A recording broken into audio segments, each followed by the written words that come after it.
السلام عليكم ورحمة الله وبركاته.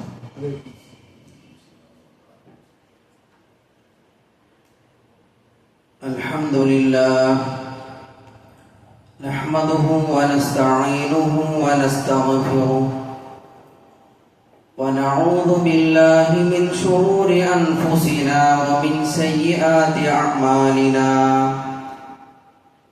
من يهده الله فلا مضل له ومن يضلل فلا هادي له. وأشهد أن لا إله إلا الله وحده لا شريك له وأشهد أن محمدا عبده ورسوله. يا أيها الذين آمنوا اتقوا الله حق تقاته ولا تموتن إلا وأنتم مسلمون. يا أيها الذين آمنوا اتقوا الله وقولوا قولا سديدا يصلح لكم أعمالكم ويغفر لكم ذنوبكم ومن يطع الله ورسوله فقد فاز فوزا عظيما. أما بعد فإن خير الحديث كتاب الله وخير الهدي هدي محمد صلى الله عليه وسلم وشر الأمور محدثاتها وكل محدثة بدعة وكل بدعة ضلالة.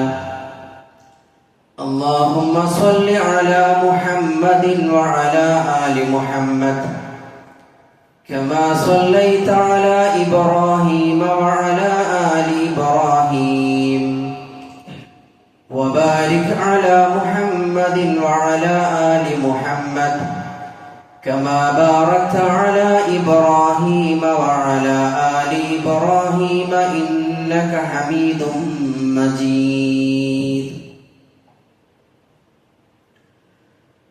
ബഹുമാന്യരായ സഹോദരങ്ങളെ,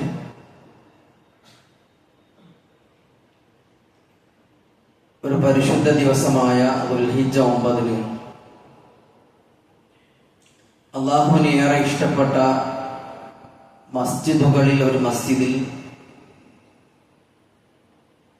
അല്ലാഹുവിന് ഏറെ ഇഷ്ടപ്പെട്ട അവന്റെ ദീന് കേൾക്കുവാനും മനസ്സിലാക്കുവാനുമാണ് നമ്മൾ ഒരുമിച്ച് കൂടിയിട്ടുള്ളത്. അല്ലാഹു സുബ്ഹാനഹു വ തആല നാളെ മഹ്ശർ എന്ന മഹാസഭയിൽ കർമ്മങ്ങൾ തൂക്കിക്കണക്കാക്കുന്ന സമയത്ത് വലിയൊരു ഭാരമുള്ള കർമ്മമായിട്ട് ഈ ഒരുമിച്ച് കൂടലിനെ സ്വീകരിക്കുമാറാകട്ടെ. സഹോദരങ്ങളെ, നമ്മൾ ഓരോരുത്തരും ഈ ഐഹിക ജീവിതത്തിൽ പലപ്പോഴും പല സ്ഥലങ്ങളിലേക്കും യാത്ര പോകാറുണ്ട്. ഒരു ദിവസത്തെ യാത്ര, അല്ലെങ്കിൽ 2 ദിവസത്തെയോ ഒരാഴ്ചത്തെയോ ഒക്കെ യാത്രകൾ, അല്ലെങ്കിൽ മാസങ്ങൾ ദൈർഘ്യമുള്ള യാത്രയൊക്കെ പോകാറുണ്ട്. ആ സമയത്ത് പലപ്പോഴും നമ്മുടെ സഹധർമ്മിണി, നമ്മുടെ ഭാര്യ, മക്കളൊക്കെ ചോദിക്കും, പോകുന്നത് പിതാവാണെങ്കിൽ, അല്ലയോ പിതാവേ, താങ്കളുടെ ഡ്രസ്സൊക്കെ കരുതിയിട്ടുണ്ടോ? ആവശ്യമുള്ള വസ്ത്രങ്ങളൊക്കെ ബാഗിൽ, ലഗേജിൽ കരുതിയിട്ടുണ്ടോ? പോകുന്ന യാത്രയിൽ തൽക്കാലത്തിനുള്ള ഭക്ഷണം, പാനീയമൊക്കെ കരുതിയിട്ടുണ്ടോ? അതുപോലെ എന്തെങ്കിലും ഉദ്യോഗ യാത്രയോ മറ്റോ ആണെങ്കിലൊക്കെ പേപ്പേഴ്സ് ഒക്കെ കരുതിയിട്ടുണ്ടോ എന്നൊക്കെ നമ്മൾ ചോദിക്കുന്ന ഒരു സംഗതിയാണ്. അതുപോലെ തന്നെ ഒരു രോഗിയാണെങ്കിൽ, യാത്ര പോകുന്ന ആൾ ഒരു രോഗിയാണ്, ദിനേന മെഡിസിൻസ് കഴിക്കുന്ന ആളാണെങ്കിൽ സഹധർമ്മിണി ചോദിക്കും, നിങ്ങൾ മെഡിസിൻസ് ഒക്കെ എടുത്തിട്ടില്ലേ? ഇതൊരു താൽക്കാലികമായിട്ട് നമ്മൾ തിരിച്ചു വരുമെന്ന് പ്രതീക്ഷിക്കുന്ന, തിരിച്ചു വരുമെന്ന് നമുക്കൊരു പ്രതീക്ഷ ഏകദേശമുള്ള, അള്ളാഹുവിന്റെ കയ്യിലാണ് കാര്യങ്ങളുള്ളത്, ഈ യാത്രയുടെ അവസ്ഥയാണ്. പക്ഷേ നമ്മൾ ഒരിക്കലും മടങ്ങി വരാത്ത വലിയൊരു യാത്രക്ക് ഒരുങ്ങുകയാണ്. ആ യാത്രയെ പറ്റിയാണ് എല്ലാ ഖുതുബകളിലും വെള്ളിയാഴ്ചയിൽ ഖതീബ് നമ്മൾ ഓർമ്മപ്പെടുത്തുന്നത്. യാ അയ്യുഹല്ലദീന ആമനു തഖുല്ലാഹ ഹഖ്ക തുഖാതി വലാ തമൂതുന്ന ഇല്ലാ വഅൻതും മുസ്ലിമൂൻ. ഖതീബ് തുടക്കത്തിൽ തഖ്വയെ ഓർമ്മപ്പെടുത്തിക്കൊണ്ട്, സൂക്ഷ്മതയെ ഓർമ്മപ്പെടുത്തിക്കൊണ്ട് തുടക്കത്തിൽ ഉച്ചരിക്കുന്ന ചൊല്ലുന്ന 3 ആയത്തുകൾ ആദ്യത്തെ ആയത്ത്, അല്ലയോ വിശ്വാസികളെ, നിങ്ങൾ അള്ളാഹുവിനെ സൂക്ഷിക്കേണ്ട മുറപ്രകാരം സൂക്ഷിക്കണേ. വലാ തമൂതുന്ന ഇല്ലാ വഅൻതും മുസ്ലിമൂൻ. മുസ്ലിമായി കൊണ്ടല്ലാതെ നിങ്ങൾ മരിച്ചു പോകാൻ പാടില്ല. ഇവിടെ മനസ്സിലാക്കേണ്ടത്, അല്ലാഹു തആല ആദ്യം ഇവിടെ വിശ്വാസികളെ എന്ന് വിളിച്ചുകൊണ്ടാണ് സംബോധന ചെയ്യുന്നത്.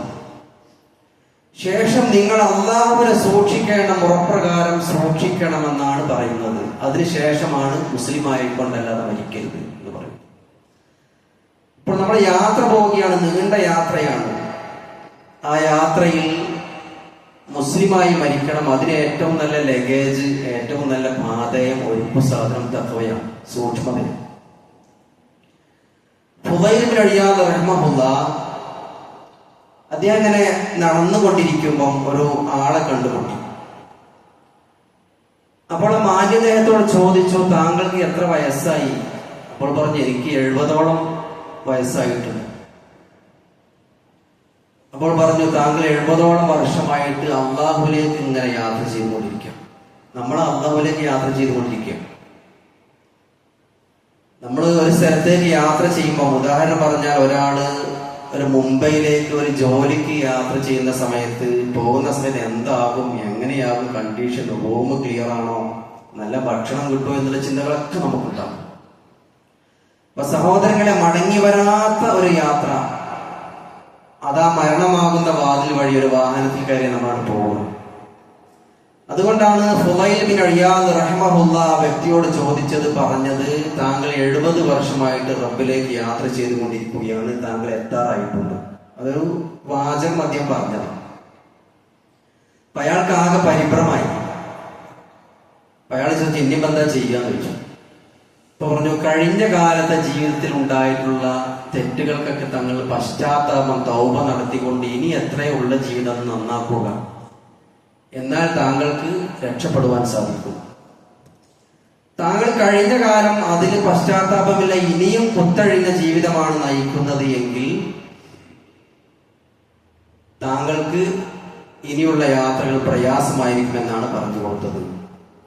ഇവിടെ നമ്മൾ മനസ്സിലാക്കേണ്ടത്, നമ്മൾ അള്ളാഹുവിലേക്ക് യാത്ര ചെയ്യാൻ തുടങ്ങിയിട്ട് ഒരുപാട് വർഷങ്ങളായി. എത്രത്തോളം എന്ന് വെച്ചാൽ, അള്ളാഹു പറയുന്നുണ്ട്, ഹൽ അതാ അലൽ ഇൻസാനി ഹീനും മിനദ് ദഹരി ലം യകുൻ ശൈഅൻ മദ്കൂറാ. നിങ്ങൾക്ക് പറയപ്പെടാൻ ഒരു വസ്തുവേ അല്ലാത്തൊരു കാലം, ഒരു പേര് പറയപ്പെടാത്ത വിധമുള്ള ഒരു കാലം നമുക്ക് കഴിഞ്ഞു പോയിട്ടുണ്ട്. നമുക്ക് എന്താ ഓർമ്മ ഉള്ളത്? നമുക്ക് ഓർമ്മയുള്ളതല്ല. നമ്മൾ കാണുന്നുണ്ട്, ഉമ്മ ഗർഭം ധരിക്കുന്നുണ്ട്, 10 മാസം വയറൊക്കെ വലുതായി കഴിഞ്ഞ് അവസാനം പ്രസവിക്കുന്നു. അത് നമുക്ക് അറിയുന്ന സംഗതി. പക്ഷെ നമ്മളെ ഓർമ്മയെന്ന് ചകഞ്ഞെടുത്താൽ ചിലപ്പോൾ 4-ാം വയസ്സോ 5-ാം വയസ്സൊക്കെ കിട്ടൂല, ഇതിനപ്പുറത്തൊന്നും കിട്ടൂല.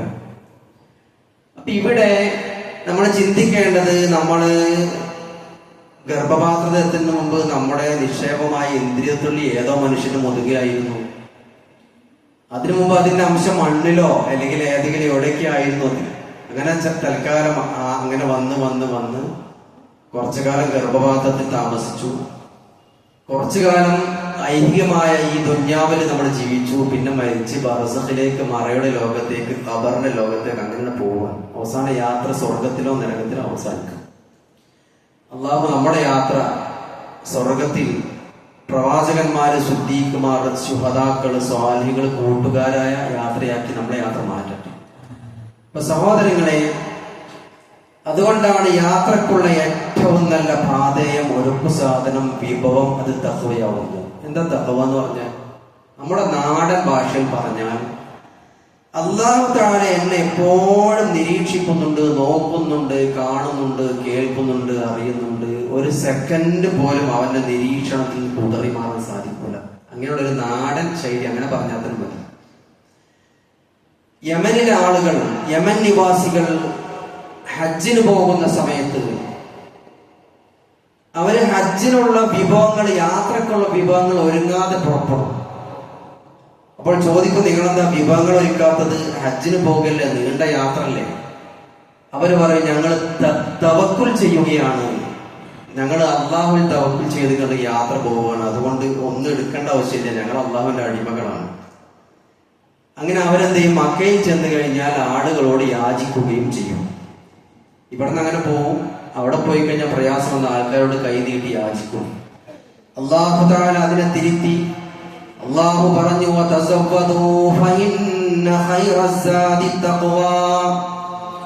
അള്ളാഹു പറഞ്ഞു, നിങ്ങൾ യാത്രക്കുള്ള ഒരുക്കു സാധനം വിഭവങ്ങൾ ഒരുക്കണേ.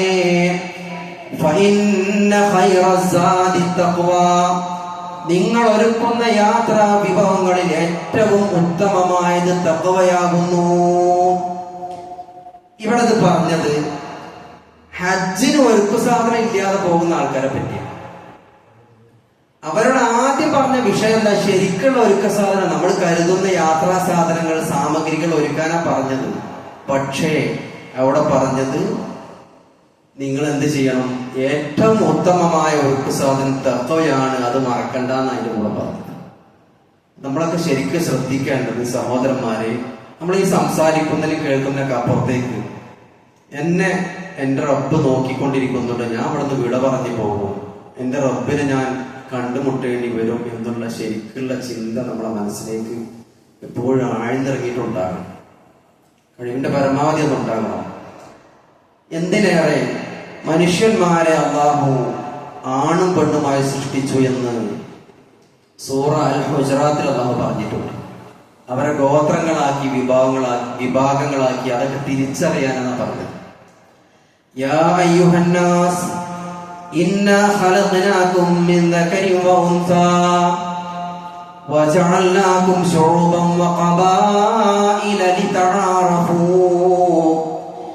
ഇന്ന അക്രമകും ഇൻദല്ലാഹി അത്ഖാകും. അല്ലാഹു മനുഷ്യന്മാരെ മൊത്തത്തിൽ വിളിക്കുക. ചില സ്ഥലത്ത് അള്ളാഹുവിന്റെ ശൈലി വിശ്വാസികളെ വിളിക്കും, അവർക്കുള്ള കാര്യങ്ങളാണ്. ചില സ്ഥലത്ത് മനുഷ്യന്മാരെ മൊത്തത്തിൽ വിളിക്കും. അല്ലയോ മനുഷ്യന്മാരെ, നിങ്ങളെ നാം ഒരു പുരുഷനിൽ നിന്ന് സ്ത്രീയിൽ നിന്ന് നിങ്ങളെ ഞാൻ സൃഷ്ടിച്ചിരിക്കുന്നു. നിങ്ങളെ ഗോത്രങ്ങളാക്കിയിട്ടും വിഭാഗങ്ങളാക്കിയിട്ടും ഒക്കെ ആക്കിയത് എന്തിനാണ്? ലിതആറഫൂ, പരസ്പരം തിരിച്ചറിയാൻ വേണ്ടിയിട്ടാണ്. ഇതൊക്കെ പറഞ്ഞിട്ട് പിന്നെന്താ പറഞ്ഞത്? നിങ്ങൾ ഏത് ഗോത്രക്കാരനാകട്ടെ, ഏത് കബീലക്കാരനായാലും ശരി, എത്ര വലിയ സമ്പന്നനോ സുന്ദരനോ അല്ലെങ്കിൽ അറിയപ്പെടുന്ന ഒരു വ്യക്തിയോ ജനനായകനോ ഭരണാധികാരി ആരായാലും ശരി, ഇന്ന അക്രമക്കും ഇൻദല്ലാഹി അത്ഖാകും, ഇതൊക്കെ നമുക്കുള്ള ഒരു സൂചന. നിങ്ങൾ ആരായാലും ശരി, ഇന്ന അക്രമക്കും ഇൻദല്ലാഹി അത്ഖാകും, അള്ളാഹിന്റെ അടുത്ത് ഏറ്റവും ആദരണീയൻ തഖ്വയുള്ളവനാണ്. നമുക്ക് കാണുവാൻ സാധിക്കും സൂറത്തുൽ ബഖറ. സൂറത്തുൽ ബഖറ ആരംഭിക്കുന്നത് എന്ത് പറഞ്ഞുകൊണ്ടാണ്? ഫാത്തിഹ സൂറത്ത് കഴിഞ്ഞ് പരിശുദ്ധമായ ഖുർആനിലെ ഏറ്റവും വലിയ സൂറത്ത്, ഒരുപാട് വിഷയങ്ങൾ മനസ്സിലാക്കി തരുന്ന സൂറത്ത്. സ്വഹാബികളിൽ ഒരാൾ സൂറത്തുൽ ബഖറ പഠിച്ചു എന്ന് പറഞ്ഞാൽ സ്വഹാബികളുടെ പണ്ഡിതനായിട്ട് ഗണിക്കും. കാരണം സഹാബികൾ ചില ആൾക്കാർ 10-12 വർഷം വെച്ചെടുത്ത് സംഗതി മനസ്സിലാക്കി പഠിച്ചു വെച്ചത് ഘട്ടങ്ങളായിട്ട് ഇറങ്ങിയതാണ്. കാരണം അവര് പഠിക്കുക എന്നുള്ള കേവലം അതിന്റെ പാരായണം മാത്രമല്ല പഠിക്കുക, അതിൽ നിന്ന് എന്തൊക്കെ ഹുക്കുമുകൾ ഉണ്ട്, എന്തൊക്കെ മനസ്സിലാക്കേണ്ട ഒക്കെ പഠിക്കുക. അതുകൊണ്ട് തന്നെ ആ ബൃഹത്തായ വലിയ സൂറത്തുൽ ബഖറ ആരംഭിക്കുന്നത് തന്നെ അല്ലാഹു പറയുന്നു, അലിഫ് ലാം മീം ദാലികൽ കിതാബു ലാ റൈബ ഫീഹി ഹുദൽ ലിൽ മുത്തഖീൻ.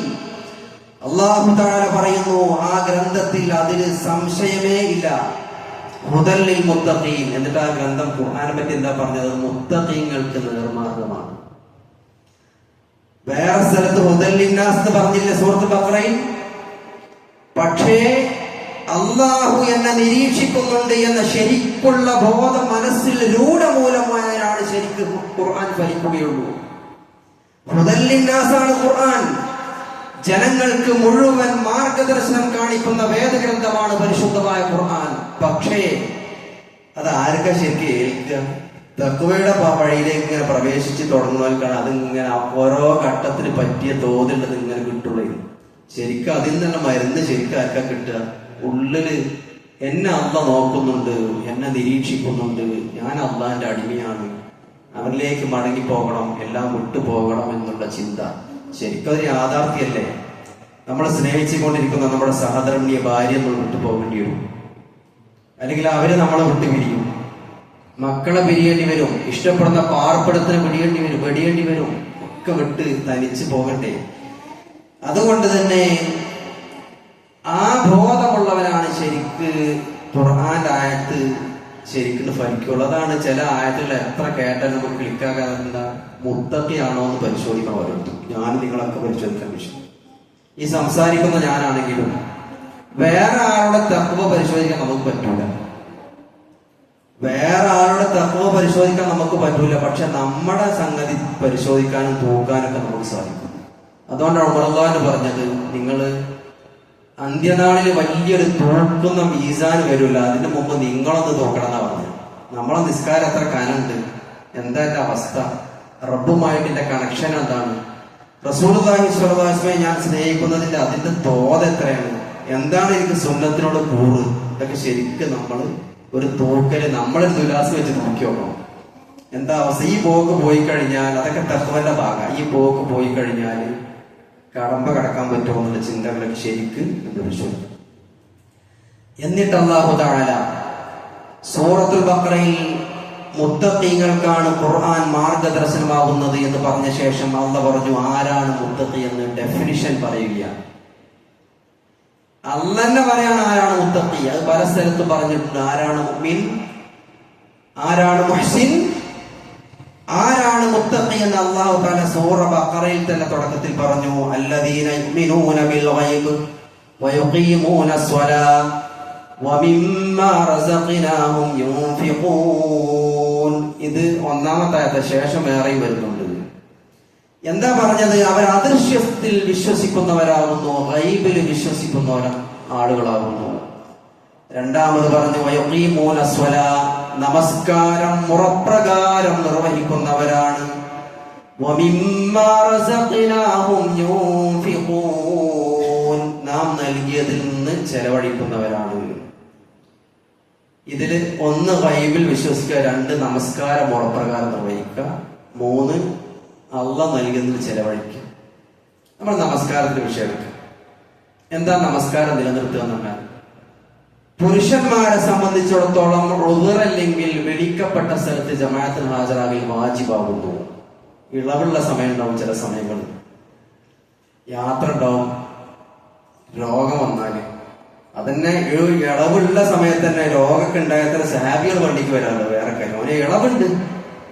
അപ്പൊ അവര് നടക്കാൻ കഴിയാത്ത സഹാബികൾ, ഇബ്നു മസ്ഊദ് റളിയല്ലാഹു അൻഹു പറയുന്നു, സഹാബികളുടെ കാര്യം ആശ്ചര്യം.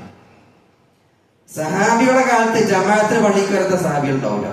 പിന്നെ അതിന് ഉദറുണ്ടാവും. കാരണം തക്കതായ കാരണം തന്നെയായിരിക്കും. അപ്പൊ അതുകൊണ്ട് തന്നെ നമസ്കാരം മുറപ്രകാരം നിർവഹിക്കുക, നിലനിർത്തുക എന്ന് പറഞ്ഞാൽ അതിന്റെ ഒന്നാമത്തെ സംഗതി നേരത്തിന് നിസ്കരിക്കുക, ജമാഅത്തെ നിസ്കരിക്കുക പുരുഷന്മാര്. നമുക്കറിയില്ലേ ശരിക്കും ഇത് നമ്മള് ഇങ്ങനെ കേട്ടിട്ട് ശരിക്കും അത് ചിന്തിച്ചാല് വളരെ ഗൗരവമുള്ള വിഷയം. അബ്ദുല്ലാഹി ഇബ്നു ഉമ്മി മക്തൂം റളിയല്ലാഹു അൻഹു, അദ്ദേഹം അന്ധനാണ്, കണ്ണുപൊട്ടൻ. അദ്ദേഹം ഹബീബായ റസൂലുള്ളാഹി സ്വല്ലല്ലാഹു അലൈഹി വസല്ലമയുടെ സവിധത്തിൽ വന്നുകൊണ്ട്, ഹദറത്തിൽ വന്നുകൊണ്ട് ചോദിച്ചു, നബിയെ ഞാൻ അന്ധനാണ്, വഴി കാണിക്കാൻ ആളില്ല, വഴി കുറച്ച് ദുർഘടമാണ്, അപ്പൊ പള്ളിയിലേക്ക് ജമാഅത്തിന് വരാതിരിക്കാൻ വല്ല എക്സ്ക്യൂസ് ഉണ്ടോ എന്ന് ചോദിച്ചു വന്നതാ. നബി സല്ലല്ലാഹു അലൈഹി വസല്ലം ഇളവ് നൽകി, എന്നിട്ട് പോകാൻ പറഞ്ഞു. പോവാണ്. ശേഷം വിളിച്ചു, അല്ലയോ അബ്ദുല്ലാഹ്, ഹൽ തസ്മഉ നിദാഅ ബിസ്സലാം, താങ്കളുടെ ഭവനത്തിലേക്ക് നിസ്കാരത്തിനുള്ള വിളിയാളം ബാങ്ക് കേൾക്കുന്നുണ്ടോ എന്ന് ചോദിച്ചു. സഹാബി അബ്ദുല്ലാഹ് റളിയല്ലാഹു അൻഹു പറഞ്ഞു, നഅം, കേൾക്കുന്നുണ്ട്. ഫഅജിബ്, അങ്ങനെയാണെങ്കിൽ ജമാഅത്തിന് വേണ്ട ഉത്തരം നൽകണം എന്നാ പറഞ്ഞു. നമ്മളെ മനസ്സിലാക്കണേ, നമ്മൾ എത്ര കണ്ണുപൊട്ടന്മാരുണ്ട്. ഇത് വേറെ വിഷയം. ഇനി അതുപോലെ തന്നെ പള്ളിയിലേക്ക് ജമാഅത്തിന് ഹാജരാവാതെ വീട്ടിൽ നിസ്കരിക്കുന്ന പുരുഷന്മാരെ പറ്റി, സ്ത്രീകൾക്ക് വീട്ടിൽ നിസ്കരിക്കാം, വേണമെങ്കിൽ പള്ളിയിലേക്ക് ജമാഅത്തിന് അതിന്റെ പ്രതിഫലം അവർക്ക് കിട്ടും.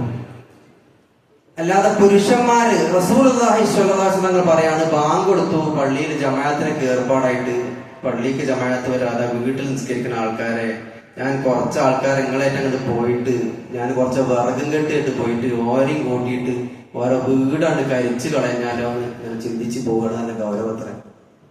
കാരണം ഇതുവരെ ചെറിയൊരു ത്യാഗമുണ്ട്. ഈ ത്യാഗം റബ്ബിന് സമർപ്പിക്കല് മുത്തഖീങ്ങളുടെ മാർഗമാണ്. അതുകൊണ്ട് അത് ഇവിടെ പ്രത്യേകം പറഞ്ഞിട്ടുള്ളത്. അതുപോലെ തന്നെ അതിൽ പ്രത്യേകം ശ്രദ്ധിക്കേണ്ട വിഷയമാണ് സുബഹിന്റെ വിഷയം എന്നുള്ളത്. കാരണം അതൊരു ശാന്തമായ അന്തരീക്ഷമാണ്. മറ്റുള്ള സമയത്ത് ജോലി സ്ഥലത്തായിരിക്കും, ഇപ്പം പല കാര്യങ്ങൾ അതൊക്കെ അവിടെ ജമാഅത്തിന് പോകുന്ന കാര്യങ്ങൾ വേറെ നടക്കട്ടെ, അല്ലെങ്കിൽ യാത്രയിലാവുമ്പോൾ ജമ്മും കസറൊക്കെ നടക്കട്ടെ. പ്രത്യേകമായിട്ട് സുബഹിക്ക് ശാന്തമായിട്ട് ഒരാൾ വീട്ടിൽ ഇരിക്കുന്ന സമയമാണ്. വലിയ പ്രയാസങ്ങളൊന്നും ഉണ്ടാവില്ല, ജോലി തിരക്കുണ്ടാവില്ല, എല്ലാവർക്കും ഫ്രീയാണ്. പ്രത്യേകിച്ച് മലക്കുകൾ എല്ലാറ്റിനും സാക്ഷിയോ, പക്ഷെ സ്പെഷ്യലായിട്ട് അമലുകൾ നിരീക്ഷിക്കാൻ വരുന്ന 2 ഷിഫ്റ്റിന്റെ മലക്കുകളാണ് സാക്ഷിയാകും. ഖുർആനൽ ഫജ്ർ ഇന്ന ഖുർആനൽ ഫജ്രി കാന മശ്ഹൂദാ. അല്ലാഹു തആല പറഞ്ഞു 4 നിസ്കാരം ആദ്യം പറഞ്ഞു, അതിനുശേഷം പറഞ്ഞു ഖുർആനൽ ഫജ്ർ, പ്രഭാതത്തിലെ ഫജ്റിലെ ഖുർആൻ ധാരാളം ഓതിക്കൊണ്ട് നിസ്കാരം ഉണ്ടല്ലോ അത് നിർവഹിക്കണം. ഇന്ന ഖുർആനൽ ഫജ്രി കാന മശ്ഹൂദാ, തീർച്ചയായിട്ടും ആ ഖുർആൻ പാരായണം സാക്ഷ്യം വഹിക്കപ്പെടുന്നതാണ്. എന്ത് സാക്ഷ്യ? രാവിലെയും വൈകുന്നേരവും മനുഷ്യന്മാരെ കർമ്മങ്ങൾ നിരീക്ഷിക്കാൻ വരുന്ന മലക്കുകളെ ഷിഫ്റ്റ് 2 ടീം അവിടെ ഉണ്ടാവും. ഒരു ടീം മേലേക്ക് പോകാൻ നിൽക്കുന്ന സമയത്ത് മറ്റൊരു ഇറങ്ങി വന്നിട്ടുണ്ടാവും. 2 ടീം സാക്ഷി നിൽക്കും. ആ സാക്ഷിயான സമയത്ത് നമ്മൾ സാക്ഷിയായിട്ട് ഇവിടെ ഉണ്ടാവുമോ എന്ന് നമ്മൾ പരിശോധിക്കേണ്ട വിഷയം. അതുപോലെ തന്നെ ഒരാള് സുബഹി ജമാഅത്തായി നിസ്കരിച്ചാൽ രാത്രി മുഴുവൻ നിസ്കരിച്ചവനെ പോലെയാണ് എന്ന് സ്വഹീഹായ ഹദീസിൽ വന്നിട്ടുണ്ട്. അത് അള്ളാഹു നൽകുന്ന ഔദാര്യം. മുഹമ്മദ് നബി സ്വല്ലല്ലാഹു അലൈഹി വസല്ലം തങ്ങളുടെ ഉമ്മത്തിന് അള്ളാഹു നൽകുന്ന വലിയൊരു ഔദാര്യവും കൃപാ കടാക്ഷവുമാണ്. പ്രതിഫലം ധാരാളം നൽകും. ആയുസ് കുറവാണ്, 60-70 ആയുസുള്ളൂ. പക്ഷേ സ്വർഗത്തിൽ കിടക്കുന്ന വിഷയത്തിൽ 900 അതുപോലെ തന്നെ 800, 500, 400 വർഷമൊക്കെ ജീവിച്ച ഉമ്മത്തിനെ ഓവർടേക്ക് ചെയ്തിട്ട് ആദ്യം മുഹമ്മദ് നബി സ്വല്ലല്ലാഹു അലൈഹി വസല്ലം ഉമ്മത്താ സ്വർഗത്തിൽ കിടക്കുക. കാരണം അത്രയും പ്രതിഫലത്തിൽ മുന്നേറും. ചെറിയ കർമ്മങ്ങൾക്ക് വലിയ പുണ്യം. മൻ സ്വല്ലാ സുബ്ഹ് ഫീ ജമാഅത്തിൻ വകഅന്നമാ സ്വല്ലൽ ലൈല കുല്ല, ഒരാൾ സുബഹി ജമാഅത്തായി നിസ്കരിച്ചു, അങ്ങനെയാണെങ്കിൽ രാത്രി മുഴുവൻ നിസ്കരിച്ചവനെ പോലെയാണ്. ഒരു സുബഹിന്റെ ജമാഅത്ത് നഷ്ടപ്പെട്ടിട്ട് അതിന് കുറെ വർഷം കഴിഞ്ഞിട്ടും കരഞ്ഞിട്ട് സങ്കടം പറഞ്ഞ സഹാബിയുണ്ട്. നമ്മളോ പരിശോധിക്കേണ്ട വിഷയം. കാരണം മുത്തഖീകളെ ലക്ഷണമായിട്ട് ഇവിടെ പറഞ്ഞത് എന്താ? 2ാമത് അല്ലദീന യുഖീമൂന സ്വലാ, നമസ്കാരം മുറപ്രകാരം നിർവഹിക്കുന്ന. അപ്പൊ ഇവിടെ ഒരൊറ്റ സുബഹി ജമാഅത്ത് നഷ്ടപ്പെട്ടിട്ട് ബഹുമാനപ്പെട്ട അനസ് റളിയല്ലാഹു അൻഹു വർഷങ്ങൾ കഴിഞ്ഞിട്ട് അതിനെപ്പറ്റി സംസാരിക്കും. ആ ചരിത്രത്തെ പറ്റി പരമ കരയുന്ന. നമുക്ക് എന്തെങ്കിലും കാര്യപ്പെട്ട സമ്പത്ത് എന്തെങ്കിലും കുറച്ചുകൊണ്ട് സംഖ്യ നഷ്ടപ്പെട്ട് കഴിഞ്ഞാൽ അത് ചിലപ്പോൾ സങ്കടം വരും, വിതുമ്പലോ. അത് ആർക്കെങ്കിലും ഒക്കെ കൊടുത്താൽ കുറച്ച് കളഞ്ഞു പോയി, അതാണ് വലിയ വേദന. ഇങ്ങനെ നമ്മൾ പറയാറില്ലേ, ആർക്കെങ്കിലും ഒക്കെ സദക്ക കൊടുത്താൽ എന്തെങ്കിലുമൊക്കെ ചെലവഴിച്ചു കഴിഞ്ഞാൽ, അല്ലെങ്കിൽ എന്റെ ഭാര്യയൊക്കെ മക്കൾക്ക് എന്തെങ്കിലും ഇവർക്കൊക്കെ എന്തെങ്കിലും അല്ലെങ്കിൽ എന്തെങ്കിലും വീട് പണിക്ക് എടുത്ത സംഗതി ഞാൻ കളഞ്ഞു പോയി, ഭയങ്കര വേദന. പക്ഷേ സുബഹിന്റെ ഒരു ജമാഅത്ത് നഷ്ടപ്പെട്ടിട്ടാണ് അനസ് റളിയല്ലാഹു അൻഹു കുറെ കാലം കഴിഞ്ഞിട്ട് കരഞ്ഞിട്ട് എന്താ പറയാന്നുള്ളത്, എനിക്ക് ദുന്യാവ് മുഴുവൻ നിങ്ങൾ അതിലെ വസ്തുക്കൾ മുഴുവൻ എന്റെ ഉള്ളം കയ്യിൽ തന്നാൽ ഞാൻ തൃപ്തിയാവില്ലെന്ന് പറഞ്ഞു. ഇത്രയും പേരുണ്ട് ആ സമയത്ത്. സഹോദരങ്ങളെ, സുബഹിക്ക് മുമ്പുള്ള 2 റക്അത്ത് സുന്നത്ത് നമസ്കാരം, സുബഹിക്ക് മുമ്പുള്ള 2 റക്അത്ത് സുന്നത്തായിട്ട് പറഞ്ഞത്, ഫർദിലേക്കും ജമാഅത്തിലേക്കും വന്നിട്ടില്ല. അതിനെപ്പറ്റി ബഹുമാനപ്പെട്ട റസൂലുള്ളാഹി സ്വല്ലല്ലാഹു അലൈഹി വസല്ലം തങ്ങൾ പറഞ്ഞത് ഖൈറും മിനദ് ദുനിയ വമാ ഫിഹാ എന്നാണ്. അത് ദുനിയാവും അതിലെ വസ്തുക്കളെക്കാളൊക്കെ ഉത്തമമാണെന്ന്. സുബഹിക്കുമുള്ള ലളിതമായ 2 റക്അത്ത് സുന്നത്ത് നിസ്കാരം. റസൂൽ സ്വല്ലല്ലാഹു അലൈഹി വസല്ലം ചര്യ സുബഹിന്റെ മുമ്പുള്ള 2 റക്അത്ത് സുന്നത്ത് നിസ്കാരം കുറച്ച് വേഗതയിൽ നിസ്കരിക്കണം. വേഗതയിൽ തന്നെ റുക്നും വാജിബും തുമനീനത്തൊക്കെ വേണം, ചൊല്ലണതൊക്കെ ചൊല്ലണം, വേറെ കാര്യം. പക്ഷെ ഇതര സുന്നത്തുകൾ പരിശോധിച്ച് നോക്കുമ്പോൾ കുറച്ചുകൂടി സ്പീഡായിട്ടാണ് നബി സ്വല്ലല്ലാഹു അലൈഹി വസല്ലം രീതി വെച്ച് നോക്കുമ്പോൾ നബി കുറച്ച് വേഗത്തിലാണ് സുബഹിന്റെ മുമ്പ് 2 റക്അത്ത് നിസ്കരിക്കുക. അതിനെ പറ്റിയാ പറഞ്ഞത് ഖൈറും മിനദ് ദുനിയ വമാ ഫിഹാ. അപ്പൊ സുബഹിന്റെ ജമാഅത്തോ ശരിക്കും പരിശോധിക്കാൻ വിഷയം. കാരണം എന്താന്ന് വെച്ചാല് നമ്മൾ ശരിക്കും ആലോചിച്ച് നോക്കി, ഓരോ ദിവസവും സുബഹിന്റെ പള്ളിക്കൽ ഇങ്ങനെ വരുമ്പം പള്ളിന്റെ കമ്മിറ്റിന്റെ ഭാരവാഹി തീരുമാനിച്ച് നമുക്ക് കുറെ സമ്പത്തൊക്കെ ഉണ്ടല്ലോ അത്യാവശ്യം. എന്നിട്ട് നാട്ടിലൊക്കെ വിളംബരം ചെയ്തു മൈക്ക് കെട്ടി, പ്രിയമുള്ളവരെ, ഈ പള്ളിയിൽ സുബഹിന്റെ ജമാഅത്തിലെത്തുന്ന ആളുകൾക്ക് വരുന്ന ആളുകൾക്ക് പള്ളിയുടെ ഭാരവാഹി മുന്നിലിരുന്നുകൊണ്ട് എല്ലാ വക്തിനും 5000 രൂപ നൽകുന്നതാണ് പള്ളി നിറയില്ലേ. പക്ഷെ അതിനേക്കാൾ വലിയ സേന അള്ളാഹ് ഓഫർ ചെയ്യുന്നത് ദുന്യാവ് പോലെ വസ്തുക്കളെക്കാളും ഉത്തമമാകുന്നു. അല്ലെങ്കിൽ പറയാണ്, നിങ്ങളെല്ലാവരും നിസ്കരിക്കാൻ വന്നു കഴിഞ്ഞാൽ നിസ്കരിക്കുന്ന കാർപ്പറ്റിന്റെ മുസല്ലയുടെ അടിയിൽ 5000 വെച്ചിരിക്കും, വരുമ്പോൾ എടുക്കാവുന്നതാണ്. ഇതാണ് എന്റെ വിഷയം. അപ്പൊ എന്താണ് അഖീമുസ്വല എന്ന് പറഞ്ഞു, അല്ലദീന യുഖീമൂന സ്വല എന്ന് പറഞ്ഞാൽ അത് പുരുഷന്മാരോ ഇളവില്ലാത്ത സമയത്തൊക്കെ ജമാഅത്തെ നിസ്കരിക്കുക, സ്ത്രീകള് ആദ്യ സമയത്ത് വീട്ടിൽ നിസ്കരിക്കുക, പറ്റുമെങ്കിൽ ജമാഅത്താക്കുക. അതൊക്കെ ശ്രദ്ധിക്കേണ്ട വിഷയമാണ്. യാത്രയിലാണ് ജമ്മും കസറും ഒരിക്കലും പുരുഷന്മാർക്ക് ഇത് ഒഴിവാക്കാൻ പറ്റൂല. പിന്നെ ബുദ്ധി ഇല്ലാത്ത പകതിരി ഇല്ലാത്ത സമയങ്ങളൊക്കെ വേറെ വരേണ്ടതുണ്ട്. അപ്പൊ സഹോദരങ്ങളെ, നമ്മൾ പറഞ്ഞത് തഖ്വ എന്നുള്ള പാതയത്തെ ഒരുക്കു സാധനത്തെ പറ്റി. ഇവിടെ ആ മുത്തഖീങ്ങളുടെ ഒരു അടയാളമാണ് നിസ്കാരം നിലനിർത്തുക പറഞ്ഞത്. ഇപ്പൊ നമ്മൾ മനസ്സിലാക്കേണ്ടത്, സ്വഹാബികള് 2 നിസ്കാരങ്ങൾക്ക് ഇടക്കിടക്കൊക്കെ വരാതിരിക്കുന്ന ആളുകളെ പറ്റി സംശയിക്കുന്ന നമുക്ക് സംശയിക്കാൻ പറ്റും, അവര് സംശയിക്കും. നബി സല്ലല്ലാഹു അലൈഹി വസല്ലം സുബഹി നിസ്കാരം കഴിഞ്ഞാൽ തിരിഞ്ഞിരിക്കും. എന്നിട്ട് സ്വഹാബികൾ പറയുകയാണ്, ചോദിക്കും, നിങ്ങൾ ആരെങ്കിലും സ്വപ്നം കണ്ടിട്ടുണ്ടോ? ഓരോരുത്തർ എന്തെങ്കിലും വിഷയം വരും, അതിന്റെ വിശദീകരണങ്ങൾ പറഞ്ഞു കൊടുക്കും. അപ്പോഴാണ് ഒരു സഹാബി പറഞ്ഞത്, നബിയെ, ഞാൻ എന്റെ തല ഇങ്ങനെ വെട്ടി മാറ്റിയിട്ട് ഉരുണ്ട് പോണത് കണ്ട് ഞാൻ ഇതിന്റെ പിന്നാലെ പോകുന്നു. അപ്പൊ പറഞ്ഞു, ചീത്ത സ്വപ്നം ആരോടും പറയണ്ട. ചീത്ത സ്വപ്നം കണ്ടു കഴിഞ്ഞാല് സ്ഥലം മാറിയിട്ട് അല്ലെങ്കിൽ തിരിഞ്ഞു കിടന്നിട്ട് പിശാചിൽ നിന്ന് റബ്ബിനോട് അഭയം ചോദിക്കുക എന്നൊക്കെ പറഞ്ഞിട്ടുണ്ട്. അത് ഒരു ഉമിനീർ ധരിക്കാത്ത രീതിയിൽ തുപ്പണം എന്നൊക്കെ പറഞ്ഞിട്ടുണ്ട്. നിസ്കാരത്തെ പറ്റി പറഞ്ഞിട്ടുണ്ട്, എണീറ്റ് നിസ്കരിക്കാന്നൊക്കെ പറഞ്ഞിട്ടുണ്ട്. നല്ല സ്വപ്നമാണെങ്കിൽ അതും എല്ലായിടത്തും വിളംബരം ചെയ്യണ്ട. വേണ്ടപ്പെട്ട നാസിഹായ ഗുണകാംക്ഷിയായ അല്ലെങ്കിൽ നല്ല അടുപ്പുള്ള സുഹൃത്തിനോട് അല്ലെങ്കിൽ അടുപ്പുള്ള ആൾക്കാരോട് മാത്രം പറഞ്ഞാൽ മതി. അതാണ് യൂസുഫ് നബി സ്വപ്നം കണ്ടപ്പോൾ വാപ്പാനോട് പോയി പറഞ്ഞത്.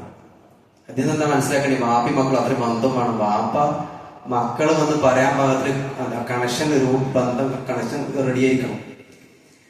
അപ്പൊ ഇവിടെ പറഞ്ഞത്, സ്വഹാബികള് നബി സ്വല്ലല്ലാഹു അലൈഹി വസല്ലം പറയും, ഞാൻ നോക്കിയിട്ട് പിന്നെ ചോദിക്കും ചിലപ്പോഴൊക്കെ, ഇന്ന ആള് സുബഹിക്ക് വന്നിട്ടുണ്ട്, ഇങ്ങനെ നോക്കുന്ന. ഇന്നിപ്പോ ഇവിടുത്തെ ഇമാമ് ഞാനാണ്, ഞാൻ ഇപ്പൊ സ്ഥിരമായിട്ട് നോക്കി കഴിഞ്ഞാൽ ഇപ്പൊ ശരിക്കും ഇപ്പൊ ഇങ്ങനെ നോക്കുന്ന എല്ലാ ഭാഗത്തും നോക്കും, ഇന്ന ആള് വന്നിട്ടുണ്ടോ, ഇന്ന വ്യക്തി വന്നിട്ടുണ്ടോ എന്ന് നോക്കും. ഇല്ല റസൂലേ. എന്നിട്ട് പറയും, ഈ 2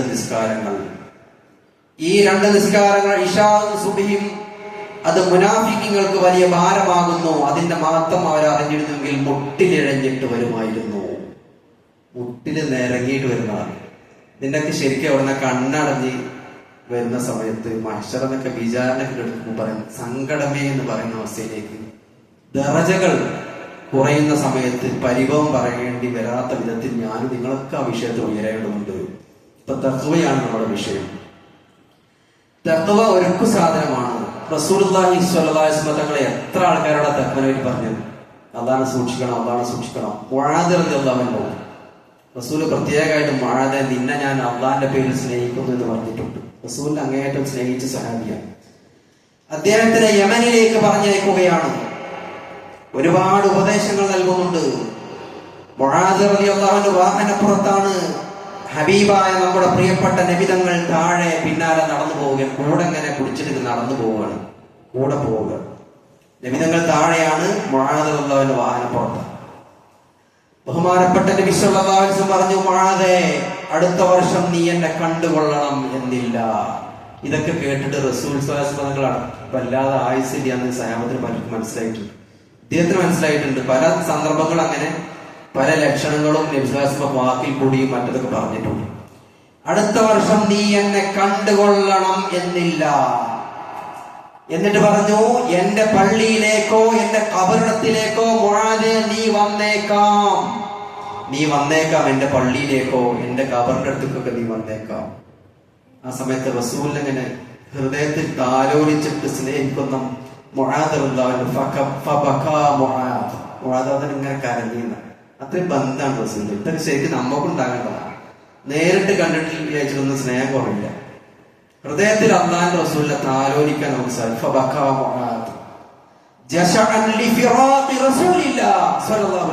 ബഹുമാനപ്പെട്ട നബി തങ്ങളുടെ വിടവാങ്ങല്. ഞാൻ കണ്ടുകൊള്ളണം എന്നില്ല എന്നല്ല പറഞ്ഞത്, ചിലപ്പോ കാണൂല. എന്റെ ഖബറിന്റെ അടുത്ത് കൂടി, അതുപോലെ തന്നെ എന്റെ പള്ളിന്റെ അടുത്ത് കൂടി മുഴാതെ നീ പോകുന്നല്ലേ പറഞ്ഞത്. അപ്പം റസൂലുള്ളാഹിന്റെ വിടവാങ്ങൽ ആലോചിച്ചുകൊണ്ട് മുഅദ്ദൻ ഇങ്ങനെ കരഞ്ഞു ധാരയായിട്ട്. ശേഷം റസൂലുള്ളാഹി സ്വല്ലല്ലാഹു അലൈഹി വസല്ലം മദീനന്റെ നേർക്ക് ഇങ്ങനെ മുഖം തിരിച്ചുകൊണ്ട് പറഞ്ഞു, ഇന്ന ഔലന്നാസി ബിൽ മുത്തഖൂൻ മൻ കാനൂ വഹൈതു കാനൂ. എന്താ പറഞ്ഞത്? മദീനന്റെ നേർക്ക് തിരിഞ്ഞിട്ട് റസൂൽ പറഞ്ഞു, ജനങ്ങളിൽ എന്നോട് ഏറ്റവും അടുത്ത ആളുകൾ അവരിൽ മുത്തഖീകളാണ്, തഖ്വയുള്ള ആൾക്കാരാണ്, അല്ലാഹ് എന്നെ നിരീക്ഷിക്കുന്നുണ്ട് എന്ന ബോധമുള്ളവനാണ്. മൻ കാനൂ വഹൈതു കാനൂ, ആരായാലും ശരി, എവിടെയാണെങ്കിലും ശരി. മുഴാതെ ഞാൻ ഇല്ലാത്ത കാര്യം പോവണം, നിങ്ങൾ പോവുകയാണ് യമനിലേക്ക്, എന്നാലും എവിടെ ആണെങ്കിലും, മുഴാതെ ആരാണെങ്കിലും എവിടെയാണെങ്കിലും, മൻ കാനൂ വഹൈതു കാനൂ, എവിടെയാണെങ്കിലും ആരാണെങ്കിലും മുഴാതെ എന്നോട് ഏറ്റവും ഞെരുങ്ങി നിൽക്കുന്നത് തഖ്വയുള്ള അല്ലാഹുവിനെ സൂക്ഷിക്കുന്ന ആളുകളാകുന്നു. അതുപോലെ തന്നെ അബൂ ദർറിൽ ഗിഫാരി റളിയല്ലാഹു അൻഹു അദ്ദേഹം നബി സ്വല്ലല്ലാഹു അലൈഹി വസല്ലം തങ്ങളോട് വന്ന് ചോദിച്ചു, യാ റസൂലല്ലാഹ് ഔസിനി, അള്ളാഹിന്റെ തിരുദൂതരെ നിങ്ങൾ എനിക്ക് വസിയത്ത് നൽകണം, എനിക്ക് ഉപദേശം നൽകണം. ചോദിച്ചിങ്ങനെ സഹാബികൾ വരുന്ന എന്നെ ഉപദേശിക്കുക. അത് സഹാബത്തിന്റെ കാലത്തുണ്ടായിരുന്നു. താബീങ്ങളൊക്കെ സഹാബത്തിനോട് ചോദിക്കും, എന്നെ എനിക്ക് വസിയത്ത് നൽകുമോ. നമുക്ക് ഇന്ന് അങ്ങോട്ട് വസിയത്ത് നൽകി ഇഷ്ടമില്ല ചില ആൾക്കാർ. ചിലപ്പോൾ ഉപദേശ നിസ്കാരത്തിൽ എന്തെങ്കിലും പിഴവറ്റി കഴിഞ്ഞാലേ, മുമ്പ് ഒരാളെ ഖുർആൻ പാരായണത്തിൽ തെറ്റുപറ്റി ഹൽക്കങ്ങനെ ഇരിക്കുമ്പോ മുമ്പ് എന്നെ പഠിപ്പിക്കാൻ കഴിയില്ല. എന്താ ഉപദേശം ശരിക്കും ഇഷ്ടപ്പെട്ട, കാരണം ഉപദേശിക്കുന്ന ആള് നല്ല സുഹൃത്ത് ഉപദേശിക്കും. ഉപദേശത്തിന്റെ രീതികളുണ്ട്, അത് വേറെ വിഷയം, അത് ഇസ്ലാം പഠിപ്പിച്ചിട്ടുണ്ട്. ആളുടെ തരം നോക്കണം, ഒരാൾക്കുള്ള പദവി ശരിക്കും വകച്ചു കൊടുക്കാൻ തന്നെ വേണം. നാട്ടിലെ പ്രമാണിയാണ്, പ്രമാണിയായിട്ട് തന്നെ പരിഗണിക്കണം, അങ്ങനെ തന്നെയാണ്. അവരുടെ പദവി പരിഗണിച്ചോട് പറഞ്ഞു കൊടുക്കുക, ആ രീതിയിൽ പറഞ്ഞു കൊടുക്കുക. നമ്മളെ മകനെ ഉപദേശിക്കണ നാട്ടിലെ ജനകീയനായ മെമ്പർ ഉപദേശിക്കാൻ പറ്റില്ല. അതിന്റെ ഇസ്ലാമിലെ ഒരു മാതൃക ഉണ്ട്, ആളുകൾ മനസ്സിൽ പരിഗണിക്കുന്നത് ദീന്റെ രീതിയാണ്. അപ്പൊ എന്താണ്, ഭാര്യനോട് പറഞ്ഞ രീതിയിൽ ഉമ്മാനോട് പറയാൻ പറ്റൂല, എല്ലാം ഒരു കൂട്ടിൽ കൂട്ടാൻ പറ്റൂല. അതുകൊണ്ടാണ് അറാബി മൂത്രമൊഴിച്ചപ്പോൾ നബി പെട്ടെന്ന് ചൂടായിട്ടില്ലല്ലോ, പള്ളിയിൽ മൂത്രമൊഴിച്ചപ്പോൾ ഓരോന്നിന്റെ രീതി പഠിപ്പിക്കുന്നുണ്ട്. അപ്പൊ ഇവിടെ ഈ സഹാബി ഇങ്ങനെ ചോദിച്ചു വരണം, ഔസിനി എന്നെ ഉപദേശിക്കുക റസൂലുള്ളാഹ്. നബി സ്വല്ലല്ലാഹു അലൈഹി വസല്ലം തങ്ങൾ പറഞ്ഞു, അലൈക ബിത്തഖ്വല്ലാഹ് ഫഇന്നഹു റഅസുൽ അംരി കുല്ലുഹു. നീ തഖ്വനെ മുറുകെ പിടിച്ചോ, അതെല്ലാ കാര്യത്തിന്റെയും ശിരസ്, തലയാവുന്നു, ഹെഡാവുന്നു. തഖ്വ എല്ലാത്തിനും ശിരസ്സാണ്. ഇനി മറ്റൊരു വിഷയം, പ്രവാചകന്മാരുടെ പ്രബോധന വിഷയം. അമ്പിയാക്കളുടെ, റസൂലുമാരുടെ ഒക്കെ പ്രബോധന വിഷയം ഒന്നാമത്തേത് തൗഹീദ്. പക്ഷെ ആ തൗഹീദ് പറഞ്ഞതിന്റെ കൂടെ ഒക്കെ പലപ്പോഴും തഖ്വയും പറഞ്ഞിട്ടുണ്ട്. ബഹുമാനപ്പെട്ട നൂഹ് നബി അലൈഹി സ്വലാം, നൂഹ് നബിന്റെ ആ ചരിത്രം ശരിക്കും ഉണ്ട്. ഒരിക്കൽ ഞങ്ങളെ അറബിൽ പോയ സമയത്ത് എന്റെ ഉമ്മ കണ്ടപ്പോ ഞാൻ ഇന്ന് ഇപ്പോഴും ഇങ്ങനെ ഓർക്കും. അത് എന്താ വെച്ചാല് ശരിക്ക് അന്ന് ഇമാമ് ഈ സൂറത്ത് നൂഹാണ് ഓതിയത്.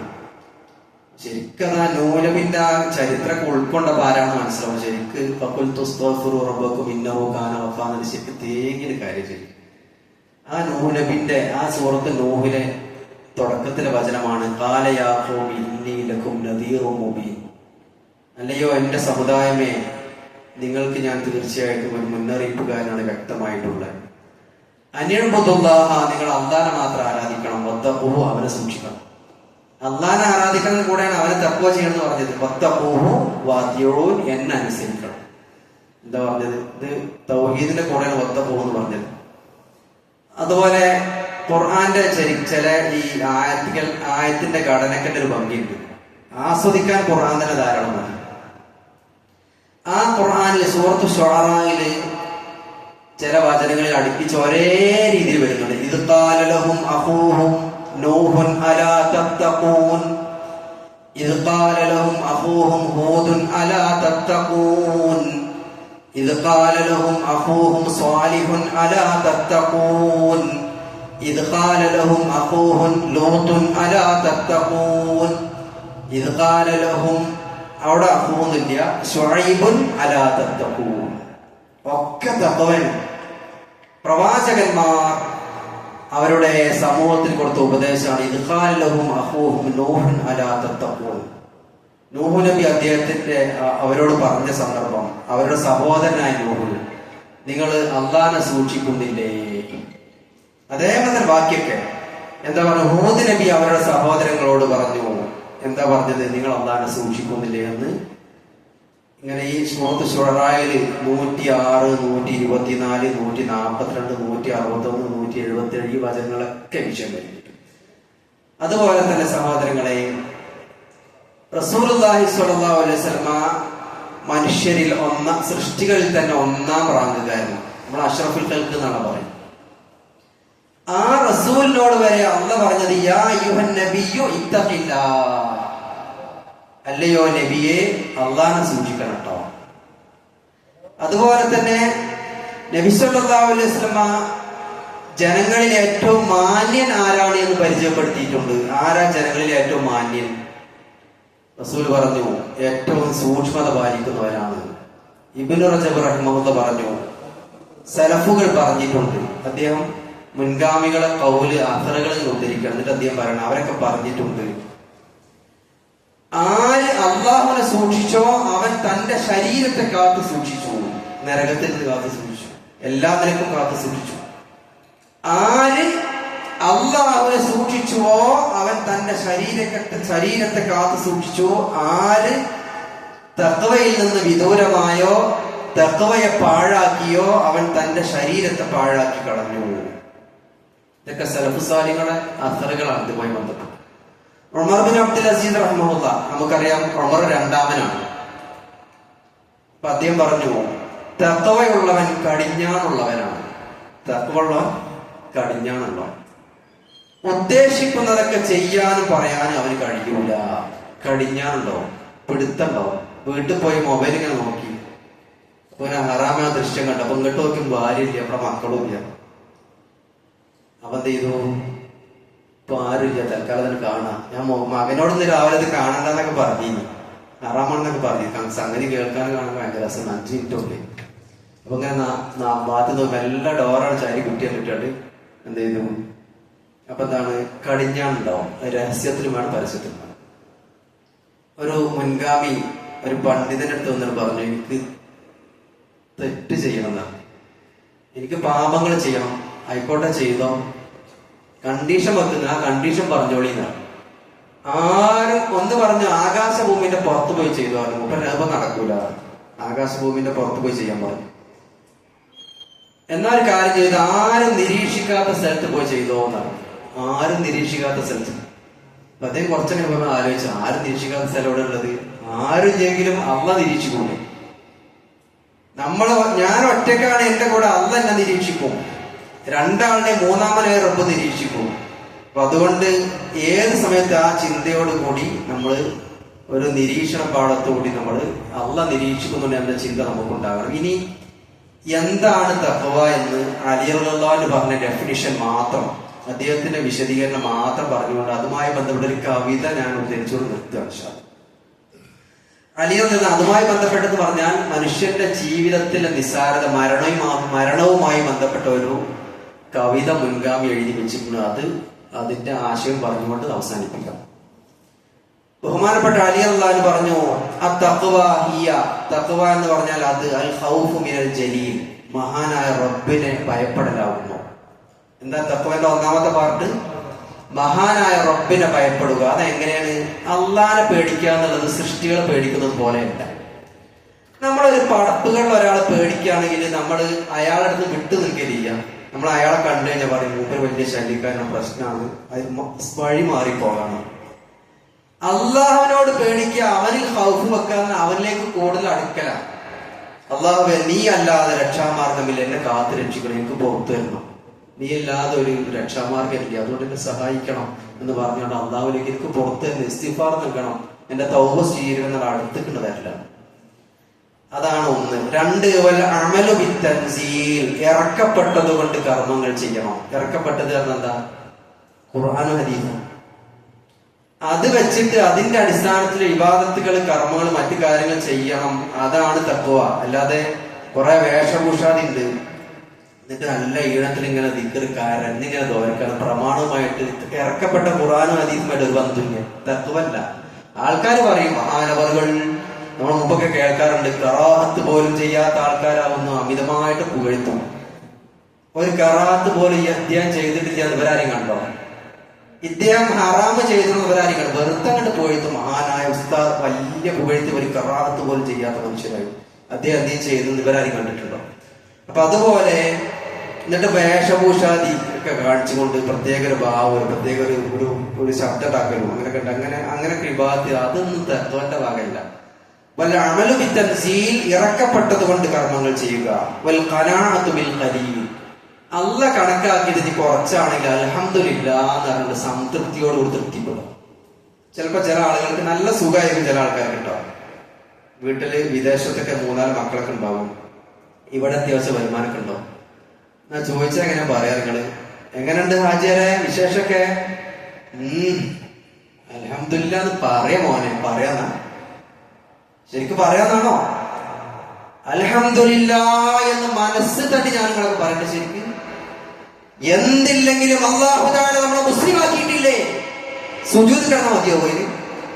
എത്ര ആൾക്കാർ വലിയ ബുദ്ധിശാലികളായ ആളുകൾ ജീവികളെ, ചെറിയ ചെറിയ ജീവികൾക്ക് ഇബാദത്ത് ചെയ്യണം ഇല്ലേ? അല്ലാഹു തആല മുസ്ലിം ആക്കി അതിന്റെ സുജൂദിൽ വർഷം മുഴുവൻ, ജീവിതം മുഴുവൻ കിടന്ന മതിയോ? നമ്മൾ ആലോചിച്ച് നോക്കി. എന്നിട്ട് ചില ആൾക്കാർ ചോദിച്ചാൽ എങ്ങനെ പറയാം? അത് നല്ല ദീനി പള്ളിയിലൊക്കെ വരുന്ന ആൾക്കാരാവുന്നേ, 5 നേരം നിസ്കരിച്ച് പുറത്തുനിന്ന് പറയാം മോനെ അൽഹംദുലില്ലാഹ് പറയാം. നമ്മളെക്കാട്ടിക്ക് എന്തൊക്കെ ഇങ്ങനെ തട്ടിയൊപ്പിച്ചാണ്ട് നിസാരവൽക്കരിച്ചാണ്ട് പിന്നെ കുറെയൊക്കെ മുൻപുറാണ്ട് പർവ്വതിച്ച് അങ്ങനെ ശരിക്ക് മനസ്സ് തട്ടിയിട്ട് അൽഹംദുലില്ലാഹ് എന്ന് പറയാൻ നമുക്ക് സാധിക്കണം. പ്രയാസം ഉണ്ടാകുമ്പോൾ അല്ലാണ്ട് പറയാം, പ്രയാസം മാറ്റില്ല അല്ലാഹു, നിന്നെ സ്തുതിക്കാത്തൊരവസ്ഥയിലേക്ക് എന്നെ എത്തിക്കല്ല അല്ലാഹ് എന്ന് പറയുമ്പോൾ, നിന്നെ വിസ്മരിക്കുന്ന അവസ്ഥയിലേക്ക്, നിന്നോട് ശുക്ർ ചെയ്യാത്ത അങ്ങനത്തെ ഒരു അവസ്ഥയിലേക്ക്, നിന്നെ സ്തുതിക്കാത്ത ഒരു കണ്ടീഷന്റെ അങ്ങനെയുള്ള ഒരു പ്രയാസത്തിലേക്ക് എന്നെ എത്തിക്കരുത് നമ്മൾ പ്രാർത്ഥിക്കുമ്പോൾ. 3-ാമത് വൽ ഇസ്തിഅദാദുലി, 4-ാമത് അൽ ഇസ്തിഅദാദുലി യൗമിർ റഹീൽ, മരണയാത്രക്കുള്ള തയ്യാറെടുപ്പ്. അതാണ് തഖ്വ. 4 കാര്യം പറഞ്ഞു. 1 മഹാനായ റബ്ബിനെ പേടിക്കുക, 2 ഇറക്കപ്പെട്ടത് കൊണ്ട് ഖുർആനും ഹദീസ് കൊണ്ട് അമൽ ചെയ്യുക, 3 ഉള്ളത് കുറച്ചാണെങ്കിൽ അത് തൃപ്തിപ്പെടുക, 4 യഥാർത്ഥ യാത്ര മരണയാത്രക്കുള്ള ഒരുക്കം നടത്തുക. ശരിക്കും നമ്മൾ ചിന്തിക്കേണ്ട വിഷയമാണ്. ഞാനൊരു കവിതന്റെ വളരെ, ഞാനിത് ശരിക്കും ആ കവിത കിട്ടിയപ്പോൾ ശരിക്കും ഭയങ്കര ഹൃദയഹാരിയായി തോന്നി. ഞാൻ നിങ്ങളുടെ മുമ്പിൽ അത് പറയാം, ശ്രദ്ധിച്ചോളൂ. നമ്മുടെ മരണം നമ്മുടെ നിസാരതയൊക്കെ പറയാണ്. തസവ്വദ് മിനത് തഖ്വ ഫഇന്നക ലാ തദ്രി ഇദാ ജന്ന ലൈലുൻ ഹൽ തഈശു ഇലൽ ഫജ്രി. ആ മഹാനായ കവി പറയാണ്, തസവ്വദ് മിനത് തഖ്വ ഫഇന്നക ലാ തദ്രി, നീ നിനക്ക് തഖ്വയാകുന്ന ഒരുക്കു സാധനം, നിന്റെ യാത്രയിൽ തഖ്വയാകുന്ന ഒരുക്കു സാധനം നീ ഒരുക്കിക്കോ. കാരണം ഫഇന്നക ലാ തദ്രി, താങ്കൾക്ക് തീർച്ചയായിട്ടും അറിയില്ല. ഇദാ ജന്ന ലൈലുൻ ഹൽ തഈശു ഇലൽ ഫജ്രി, രാവ് ഇരുൾ മൂടിക്കഴിഞ്ഞാൽ നേരം പുലരും വരെ നീ ജീവിച്ചിരിക്കുമെന്ന് നിനക്കറിയില്ല. യാഥാർത്ഥ്യമല്ലേ? വെറുതെ പറഞ്ഞ വാക്ക, ആലങ്കാരിക പ്രയോഗമാണോ? എപ്പോഴും നമ്മൾ ചിന്തിക്കേണ്ട വിഷയമാണ്. ഇദാ ജന്ന ലൈലുൻ ഹൽ തഈശു ഇലൽ ഫജ്രി, രാത്രി എന്റെ ഭർത്താവ്, പ്രിയപ്പെട്ട ഭർത്താവ് രാത്രിക്കുള്ള മരുന്നൊക്കെ കഴിച്ച് സുഖമായിട്ട് കിടന്നുറങ്ങിയതാണ്. രാവിലെ സുബഹി നിസ്കാരം കഴിഞ്ഞ് നമുക്ക് ഇന്ന സ്ഥലത്തേക്ക് ടൂർ പോകാനുണ്ട് എന്ന് പറഞ്ഞത്, പക്ഷേ രാവിലെ സുബഹിക്ക് ഭർത്താവ് എണീക്കുന്നില്ല. കാണുന്ന സംഗതി നമ്മൾ എത്ര കാണുന്നു ഇങ്ങനത്തെ വിഷയം. നമ്മൾക്ക് ഇങ്ങനത്തെ വിഷയം വരാതിരിക്കുന്ന ആൾക്കാർ നമ്മളെ സമയത്ത് മരിക്കൂലേ? അതുപോലെ തന്നെ പിന്നെയും അതുമായി ബന്ധപ്പെട്ട ഒരുപാട് വിഷയങ്ങൾ അരികൾ അതിലുണ്ട്. ഫകം മിൻ ഫതൻ യുംസി വയുസ്ബിഹു ലാഹിയ വഖദ് നുസിജത് അക്ഫാനുഹു വഹുവ ലാ യദരി വഖദ് നുസിജത് അക്ഫാനുഹു വഹുവ ലാ യദരി. അദ്ദേഹം പറയുകയാണ്, ഹൃദയത്തിൽ നിന്ന് ശരിക്കും ഇതിന്റെ അർത്ഥം ആലോചിച്ച അശ്രുക്കൾ കണ്ണിങ്ങനെ ഒഴുകും. എത്ര യുവാക്കളാണ് രാവിലെയും വൈകുന്നേരവും വിനോദത്തിൽ ഏർപ്പെട്ട് കഴിയുകയാണ് അവര്. യുവാക്കൾ ഇങ്ങനെ കളിക്കുകയാണ്. കളിക്കണതിന് കുഴപ്പമില്ല, പക്ഷെ ജീവിതം വെറും കളിയായി മാറുകയാണ്. അതാ പറഞ്ഞത്. എന്താണ്? ഫകം മിൻ ഫതൻ യുംസി വയുസ്ബിഹു ലാഹിയ വഖദ് നുസിജത് അക്ഫാലുഹു വഹുവ ലാ യദ്രി. എത്ര എത്ര ആളുകളാണ് രാവിലെയും വൈകുന്നേരം യുവാക്കൾ ഇങ്ങനെ കളിച്ചു കൊണ്ടിരിക്കുന്നു. എന്നാൽ അവരുടെ കഫൻ പുടവകൾ നെയ്ത്തുശാലയിലോ അല്ലെങ്കിൽ അതിന്റെ വിപണനശാലയിലോ തയ്യാറാക്കി വെച്ചത് അവർ അറിയുന്നില്ലല്ലോ. നാളെ അത് കട്ട് ചെയ്ത് മുറുക്കി കൊണ്ടുവരാനുള്ളതാണ്. ഷോപ്പിൽ അവരുടെ കഫൻ പുടവ എത്തിയിട്ടുണ്ട്. ഷോപ്പിന്റെ അടുത്തുള്ള ടർഫിൽ അവൻ ഇങ്ങനെ കളിച്ചു കൊണ്ടിരിക്കുന്നു. ആ ഷോപ്പിൽ നാളെ രാവിലെ പ്രഭാതം കഴിഞ്ഞാൽ അവനുള്ള കഫൻ പുടവ വെട്ടാൻ വെച്ചിരിക്കുകയാണ്. അതാണ്. അതുപോലെ വകം മിൻ സ്വഹീഹിൻ മാത മിൻ ഗൈരി ഇല്ലത്തിൻ വകം സഖീമിൻ ആശ ഹീനം മിനദ്ദഹരി. എത്ര എത്ര ആരോഗ്യമുള്ള ആളുകളാണ് ഒരു രോഗവും ഇല്ലാതെ മരണപ്പെട്ടു പോകുന്നത്. നമ്മൾ പറയാറില്ലേ, ഫുള്ള് ഫിറ്റാന്ന് പറയും. ഞാൻ full body checkup, complete checkup നടത്തും, ഒരു പ്രശ്നമില്ല. 2 മണിക്കൂർ കഴിഞ്ഞാൽ അറ്റാക്കായി മരിക്കും. എന്നാലോ വിചാരിക്കാത്ത കുറെ കാലം പെട്ടെന്ന് മരണപ്പെട്ടു പോകുമെന്ന് വിചാരിക്കുന്ന ചില ആൾക്കാർ അവരിങ്ങനെ അവരാ കിടക്കയിൽ ഇങ്ങനെ വാട്ടർ ബെഡിലായിട്ട് വിയർബെഡിലായിട്ട് ഇങ്ങനെ കുറെ കാലം കിടക്കുകയും ചെയ്യും. അതാ പറഞ്ഞത് വകം മിൻ സ്വഹീഹിൻ മാത മിൻ ഗൈരി ഇല്ലത്തിൻ വകം സഖീമിൻ ആശ മിനദ്ദഹരി ഹീനം മിനദ്ദഹരി. എത്ര എത്ര ആരോഗ്യമുള്ള ആളുകളാണ് ഒരു രോഗമില്ലാതെ പെട്ടെന്ന് മരണപ്പെടുന്നത്. എത്ര എത്ര നിത്യരോഗികളാണ് വർഷങ്ങളോളം ജീവിച്ചത്. ഇനി ഒരു പുതുമണവാട്ടിയെ പറ്റി പറയുന്നുണ്ട്. അതൊന്ന് പറഞ്ഞ് നിർത്തി അവസാനിപ്പിക്കാം. നമുക്കറിയാം, നമ്മളൊക്കെ കേൾക്കുന്നതാണ്, വധു പെട്ടെന്ന് നാളെയാണ് വിവാഹം, അല്ലെങ്കിൽ 1 മണിക്കൂർ കഴിഞ്ഞ് അവരെ നിക്കാഹ് നടക്കേണ്ടതായിരുന്നു, അതിന്റെ അടുത്ത് പെണ്ണ് മരണപ്പെട്ടു പോയി. കേൾക്കുന്ന വിഷയമാണ്. അതുപോലെ ഭർത്താവ് വരൻ മരണപ്പെട്ടു എന്ന് നമ്മൾ കേൾക്കുന്നുണ്ട്. വകം മിൻ അറൂസിൻ സയ്യനൂഹാ ലിസൗജിഹാ വഖദ് ഖുബിദത് അർവാഹുഹും ലൈലത്തൽ ഖദ്രി. എത്ര എത്ര മണവാട്ടികളാണ് അവരുടെ ബന്ധുക്കൾ അവരുടെ ഭർത്താവിന് വേണ്ടി അവളെ അണിച്ചൊരുക്കിയത്.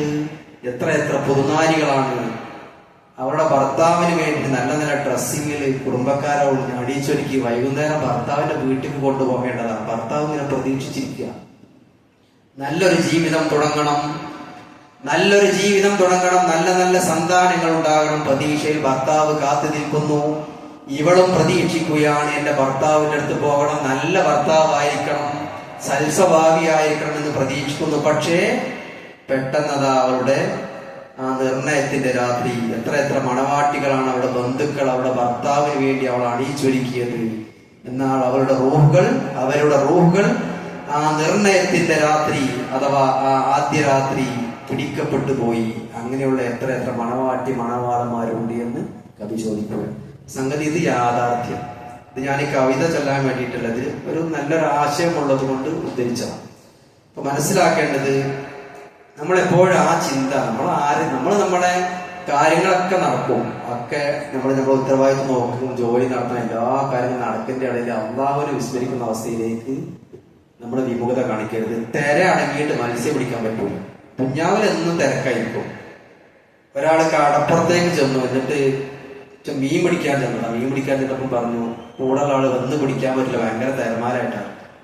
അന്നായിക്കോട്ടെ, നാളെ വരെ തിരമാല ഒന്ന് അടങ്ങിക്കോട്ടെ, അടുത്ത ദിവസം പെരും തിരമാല വന്നും പിടിക്കണം, നാളെ തിരമാല നീങ്ങിയിട്ട് കടപ്പുറത്തേക്ക് മീൻ പിടിക്കാൻ പറ്റും. ദുഞ്ഞാവിലെ പ്രശ്നങ്ങളും തിരക്കും നിന്നിട്ട് നിസ്കരിക്കാനും ജീവിതത്തിന്റെ ചുറ്റുപാട് ദീനിയായി ജീവിക്കാനും ഖുർആൻ പഠിക്കാനും കഴിയില്ല. അത് കല്യാണം കഴിച്ച് ചെറുപ്പത്തിലേ തുടങ്ങി, SSLC അത് കഴിഞ്ഞാൽ +2 ഡിഗ്രി, പിന്നെ കല്യാണം കഴിച്ച്, പിന്നെ കുട്ടി ഉണ്ടായി, പിന്നെ മുടിയാഴ്ചയിൽ, പിന്നെ വേണ്ടപ്പെട്ട ആൾ മരിച്ച്, അതങ്ങനെ തിരമാലടിച്ചു കൊടുക്കും. അതിന്റെ തിരങ്ങനെ അടിച്ചുകൂടും. അതുകൊണ്ട് സഹോദരങ്ങൾ അത് ശ്രദ്ധിക്കുക. അല്ലാഹു തആല എന്നെയും നിങ്ങൾ ഈ പറയുന്ന എന്നെയും കേൾക്കുന്ന നിങ്ങളെയും മുത്തഖീങ്ങളായിട്ട് സ്വീകരിക്കുമാറാകട്ടെ. അല്ലാഹു ദുനിയാവില് കുറഞ്ഞ കാലമാണെങ്കിലും ഇസ്സത്തോടുകൂടി, റാഹത്തോടുകൂടി, സന്തോഷത്തോടുകൂടി, നിർഭയത്വത്തോടുകൂടി ജീവിക്കാൻ തൗഫീഖ് നമുക്ക് ഏവർക്കും നൽകാൻ അനുഗ്രഹിക്കട്ടെ. പരലോകത്ത് ഒരിക്കലും തീരാത്ത ജീവിതം, അവിടെ ഫിർദൗസ് എന്ന മഹാസ്വർഗത്തിൽ നമ്മുടെ കൂട്ടുകാരായ നബിമാർ, സിദ്ദീഖുകൾ, ശുഹദാക്കൾ, സ്വാലിഹുകൾ അവരുടെ കൂടെ പോയി ചേരുവാനുള്ള ഭാഗ്യം നൽകട്ടെ. റബ്ബിനെ സന്തോഷത്തോടു കൂടി കൺകളൊക്കെ മനസ്സുകളൊക്കെ കാണാനുള്ള ഭാഗ്യം അല്ലാഹു നൽകട്ടെ. റബ്ബനാ ആതിനാ ഫിദ്ദുനിയ ഹസന വഫിൽ ആഖിറതി ഹസനത വഖിനാ അദാബന്നാർ. റബ്ബനാ തഖബ്ബൽ മിന്നാ ഇന്നക അൻതസ് സമീഉൽ അലീം. അല്ലാഹുമ്മ സ്വല്ലി അലാ മുഹമ്മദിൻ വഅലാ ആലി മുഹമ്മദ് വൽഹംദുലില്ലാഹി റബ്ബിൽ ആലമീൻ. അസ്സലാമു അലൈക്കും വറഹ്മത്തുള്ളാഹി വബറകാതുഹു.